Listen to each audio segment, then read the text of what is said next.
Magandang araw! Sama-sama tayong matuto sa Teacher Sal Learning Resource Channel.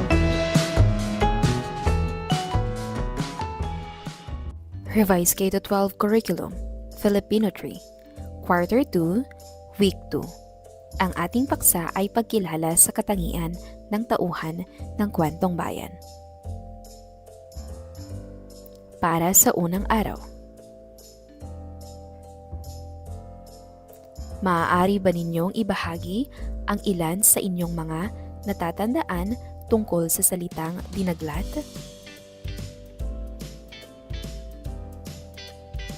Tatlong mag-aaral ang lalapit sa pisara upang magsulat ng mga sumusunod na salita. Ano ang dinaglat ng salitang binibini? Doktor at kapitan. Narito ang mga tamang kasagutan.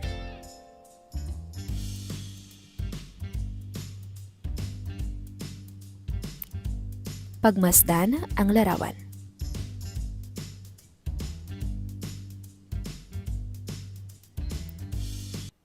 Alam ba ninyo kung ano ang nasa larawan? Nakakain na ba kayo ng pinya? Nais ba ninyo na kumain ng pinya? Ano ang napapansin nyo sa pinya? Sa inyong palagay, bakit kaya maraming mata ang pinya? Ngayong araw ay malalaman natin kung bakit maraming mata ang pinya. Subalit bago ito ay kailangan muna nating gawin ang mga itinakdang gawain. Pag nagawa natin ang mga gawain, ay kakain tayo ng pinya. Handa na ba kayo? Basahin natin ang mga salita. Nanay. Mata. 100. Gamit ang salita o mga salitang nabanggit, bumuo kayo ng pahayag tungkol sa iyong sarili at sa bansa. Halimbawa, nagpa-check up ako ng aking mata kay Dr. Molina kahapon.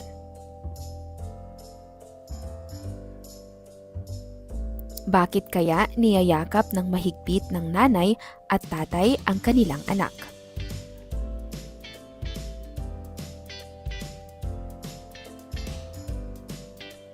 Mahal ba ninyo ang inyong magulang? Bakit? Paano ninyo maipapakita ang pagmamahal nyo sa inyong magulang?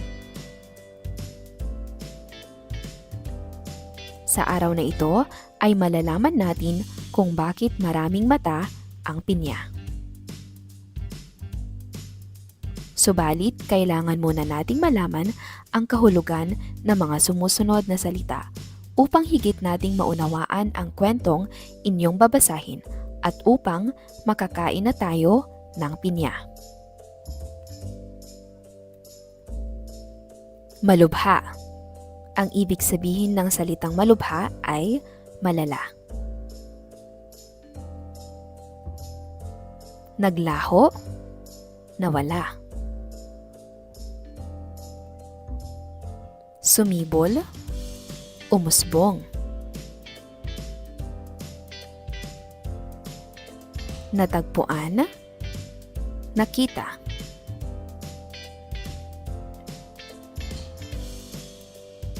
Pasalin-salin, palipat-lipat.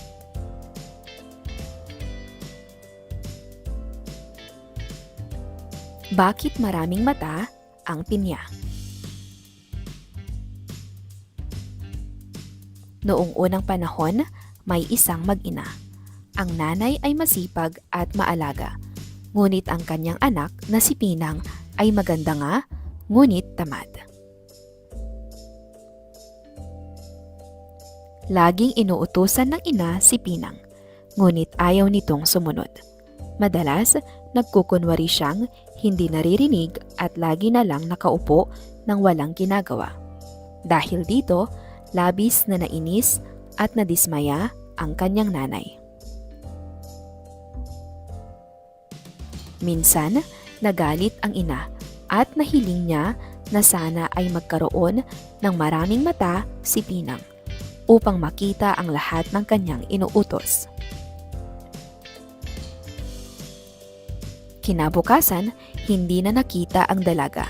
Sa halip, tumubo sa kanilang bakuran ang isang halaman na may bunga na may maraming mata. Tinawag itong pinya mula sa pangalan ni Pinang. Malapit na tayong kumain ng pinya. Kailangan na lamang ay magawa natin ang mga natitirang gawain. Tara na mga bata! Sino-sino ang tauhan sa kwento? Ang nanay at ang kanyang anak na si Pinang. Sino sa mga tauhan ang maganda ngunit tamad na dalaga? Mahusay, si Pinang. Bakit ayaw sundin ni Pinang ang kanyang nanay? Tama, dahil siya ay tamad at ayaw gumalaw o gumawa ng gawaing bahay. Ano kaya ang katangian ni Pinang? Tama, siya ay tamad. Bakit nagalit ang nanay ni Pinang sa kanya? Dahil hindi siya marunong sumunod at nagkukunwaring hindi naririnig ang utos.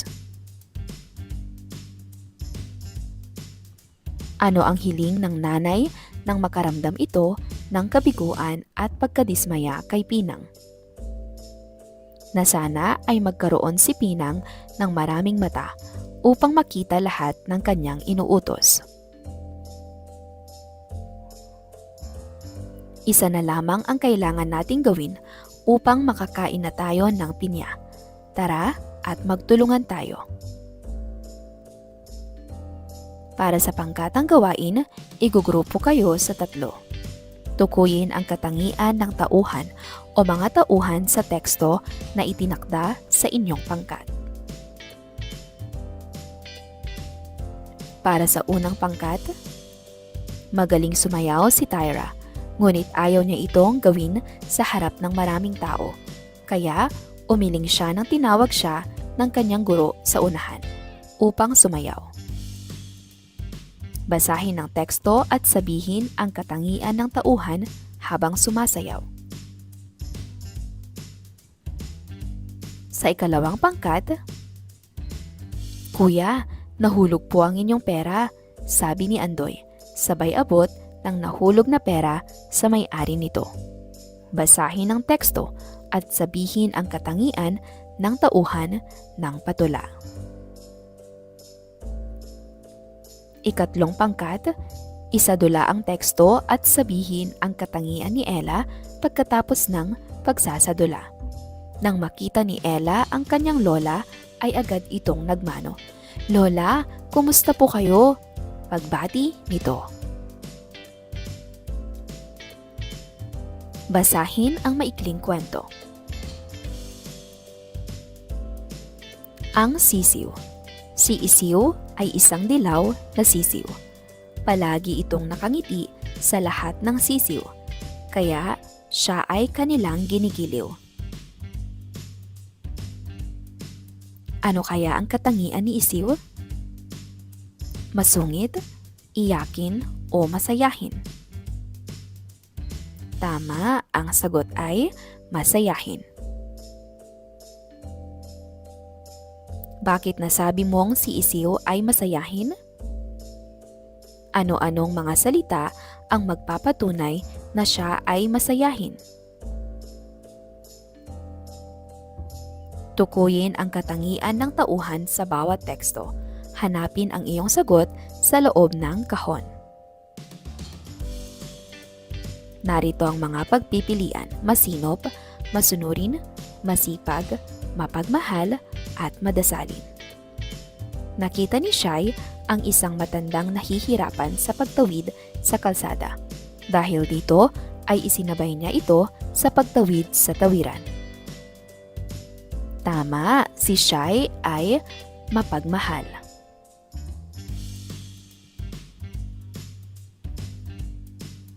Si Maya ay nagdarasal bago matulog. Lagi din siyang nagsisimba tuwing linggo ng umaga. Mahusay, siya ay madasalin.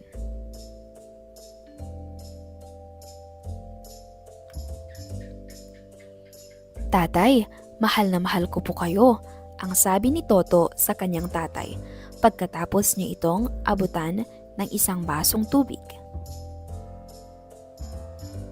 Tama, ang sagot ay mapagmahal. Opo, ate, ako na po ang maghuhugas ng pinggan pagkatapos nating kumain, ang sabi ni Aya pagkatapos siyang utusan ng kanyang ate. Tama. Ang sagot ay masunurin. Si Pipay ay mahilig mag-impok. Siya din ay nagbabaon ng pagkain at tubig sa paaralan upang makapagtipid. Si Pipay ay magaling. Siya ay masinop.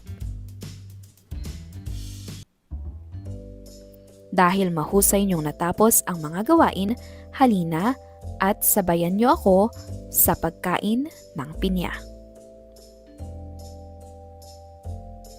Pumili ng isang salita sa ibaba at gamitin ito sa pangungusap. Isulat ang iyong sagot sa sagutang papel. At, ngunit, o. At, mahilig akong kumain ng mangga at saging. Ngunit, gusto kong lumabas, ngunit umuulan. O, gusto mo ba ng tinapay o kanin? Para sa ikalawang araw, ang ating paksa ay pangatnig o pagtukoy sa tambalang pangungusap. Balikan natin ang itinakdang gawain kahapon. Pumili ng isang salita sa ibaba at gamitin ito sa pangungusap. Isulat ang iyong sagot sa sagutang papel. At, ngunit, o. Narito ang larawan. Gamit ang mga salitang nakasalang guhit, bumuo ng pangungusap ayon sa larawan. Narito ang maaaring maging kasagutan. Halimbawa, si Nico at Miko ay matalik na magkaibigan. Ang pangatnig ay bahagi ng pananalita na nag-uugnay ng dalawang salita o pangungusap. Halimbawa nito ay at, ngunit, at, o. Tukuyin ang pangatnig sa mga pangungusap. Ang aking guro ay mabait, ngunit mahigpit. Pera o bayong, sigaw ng punong abala sa palutuntunan. Si Nena at Ina ay pumunta ng palaruan. Narito ang mga tamang kasagutan, ngunit, o, at. Tukuyin ang pangatnig sa mga pangungusap. Basahin ng may tatas ang mga salita. Nanay, mata, 100. Gamit ang mga salita, bumuo kayo ng maikling pahayag na maglalarawan sa inyong karanasan sa sarili at sa bansa. Halimbawa, masaya kaming pumunta ni Nanay sa Bicol. Basahin ang maikling kwento. Tukuyin ang mga pangatnig na iyong makikita. Isulat ang iyong sagot sa sagutang papel.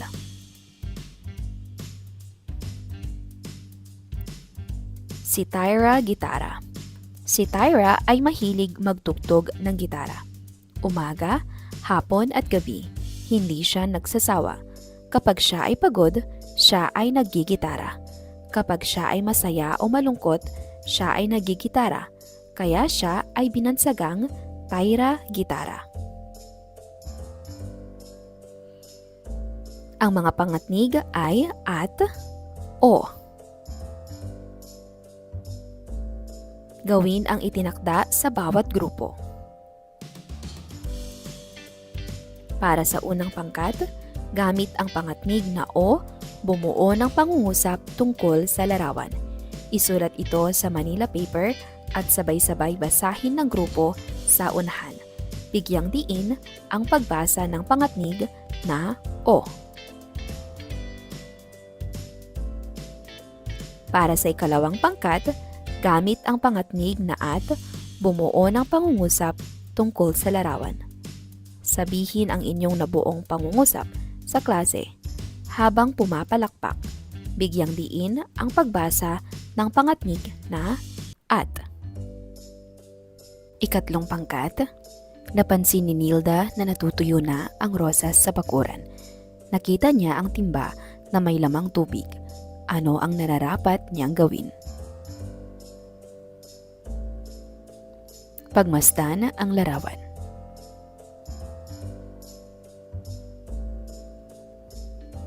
Basahin natin ang maikling kwento, pinamagatang si Jose. Si Jose ay isang batang mabait. Isang araw, napansin niya na mukhang uulan na ng malakas. Nakita niya ang sinampay ng kanyang nanay sa labas ng bahay. Kung ikaw si Jose, ano ang iyong gagawin? Bakit? Tukuyin ang nararapat na solusyon sa bawat suliranin sa ibaba. Isulat ang A, B, C, D o E sa sagutang papel.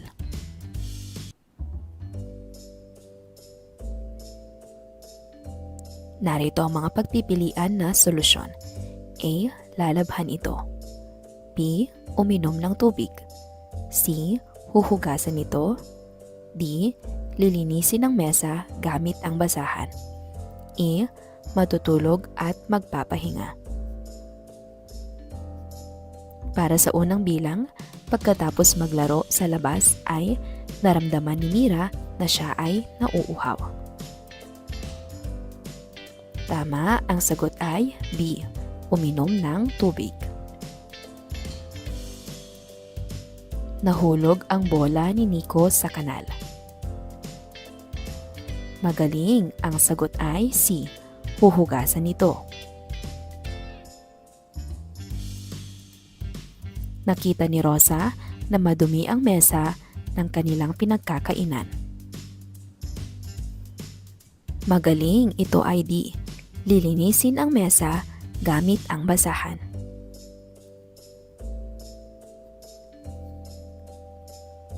Inaantok na si Gina ngunit nais pa niyang maglaro.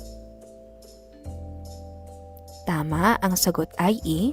Matutulog at magpapahinga. Madumi na ang panyo ni Mimi. Mahusay, ang sagot ay A. Lalabhan ito. Magbigay ng mga solusyon sa suliranin na nasa loob ng bilog. Naiinip ka dahil walang kuryente. Narito ang maaaring maging solusyon. Magbasa ng libro o comics. Maglaro ng tradisyonal na laro tulad ng dama o sungka. Mag-drawing o magsulat sa kwaderno. Makipagkwentuhan o makipagbanding sa pamilya. Magpahinga o matulog muna. Alam nyo ba na marami pang mga nakawiwiling gawain kahit walang kuryente, internet o TV?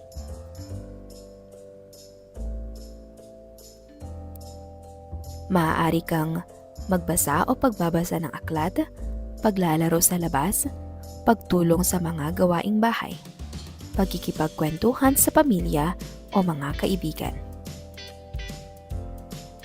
Para sa ika-4 na araw, pangatnig o pagtukoy sa tambalang pangungusap.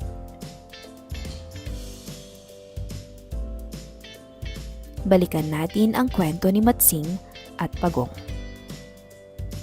Ano ang naging suliranin ni Pagong sa kanyang nakuhang parte ng puno? Ang naging suliranin ni Pagong ay ang nakuha niyang parte ng puno ay walang dahon, kaya wala siyang makuhang pagkain mula rito. Ano ang kanyang naging solusyon? Kung ikaw si Pagong, ano ang iyong magiging solusyon sa suliranin? Naging solusyon ni Pagong, itinanim niya ang kanyang parte ng puno hanggang ito ay tumubo at nagkaroon ng dahon at bunga. Kung ako si Pagong, itatanim ko rin ang aking parte ng puno para magkaroon ito ng bunga na aking makakain. Balikan ang mga pangatnig na at, o, at, ngunit gamit ang pangungusap sa ibaba. Ako ay pupunta sa plaza, ngunit sasaglit muna ako sa simbahan. Anong pangatnig ang nasa pangungusap?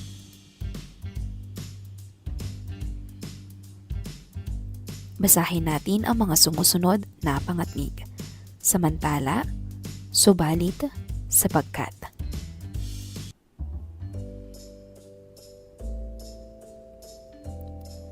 Gamit ang mga salitang binasa, bumuo ng pangungusap ayon sa larawan.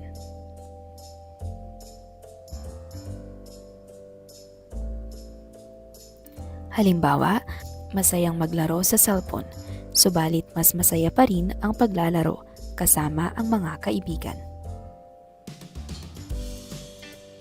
Narito ang maaaring maging kasagutan. Samantala, ang ibang bata ay masayang naglalaro sa loob ng patlang. Nais sumali ng batang nasa gilid, subalit nahihiya siyang lumapit. Masaya ang mga bata sa paglalaro sapagkat sila ay magkakasama at nagtutulungan.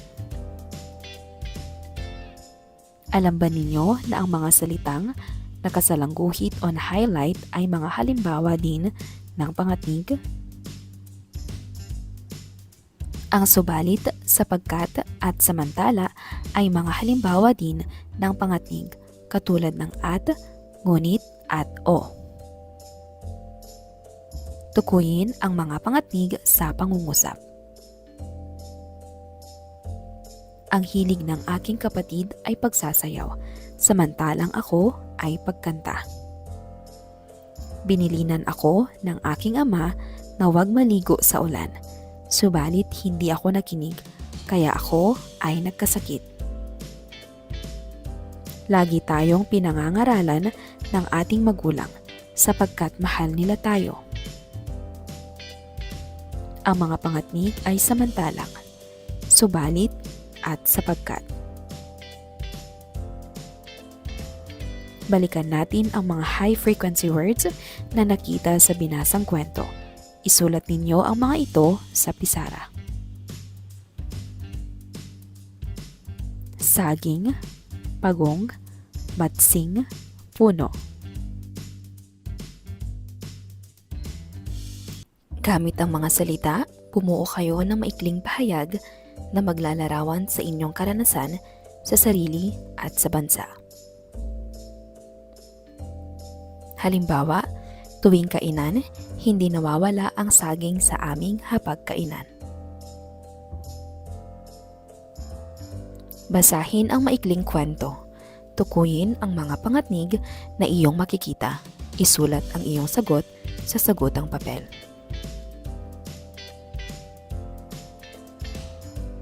Masaya sa nayon. Ang tumira sa nayon ay ubod ng saya, lalo na tuwing pista.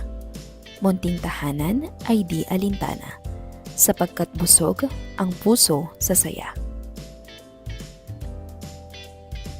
Ang mga pangatnig ay sapagkat.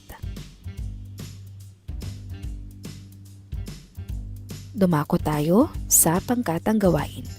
Para sa unang pangkat, gamit ang pangatnig na samantala ay gumawa ng pangungusap tungkol sa larawan. Ibahagi ito sa inyong kaklase habang nagrarap. Sa ikalawang pangkat naman, gamit ang pangatnig na sapagkat ay gumawa ng pangungusap tungkol sa larawan. Ibahagi ito sa inyong kaklase sa paraang drama. Para sa ikatlong pangkat, gamit ang pangatnig na samantala ay gumawa ng pangungusap tungkol sa larawan. Ibahagi ito sa inyong kaklase sa paraang comedy. Basahin ang balita tungkol sa bagyo. Ang bagyo. Narito ang kaganapan ngayon sa Isabela. Hilampas ng napakalakas na bagyo ang Isabela. Subalit, hindi pa rin nawawalan ng pag-asa ang mga tao na makakabangon sila. Samantala, sinabi ng Pangulong Marcos na agad na bibigyang tulong ang mga tao dito.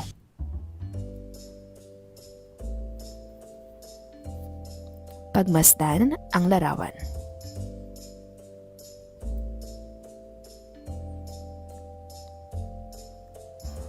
Tukuyin ang pangatnig sa bawat pangungusap. Isulat ito sa sagutang papel. Tumalon ng mataas ang pusa, subalit hindi pa rin niya maabot ang isda sa mesa. Si Ima ay nag-aaral sa ikalawang palapag ng bahay, samantalang si Imoy ay nasa ibaba. Madami naman ang kinakain ni Mimoy, subalit hindi pa rin siya tumataba. Ang tamang sagot ay subalit, samantalang subalit. Masayang lumabas ng simbahan si Alfred sapagkat maipagdasal niya ang kanyang nanay na may sakit. Sina Lila at Tilo ay kambal. Si Lila ay payat samantalang si Lilo ay mataba. Ang mga sagot ay sapagkat at samantalang.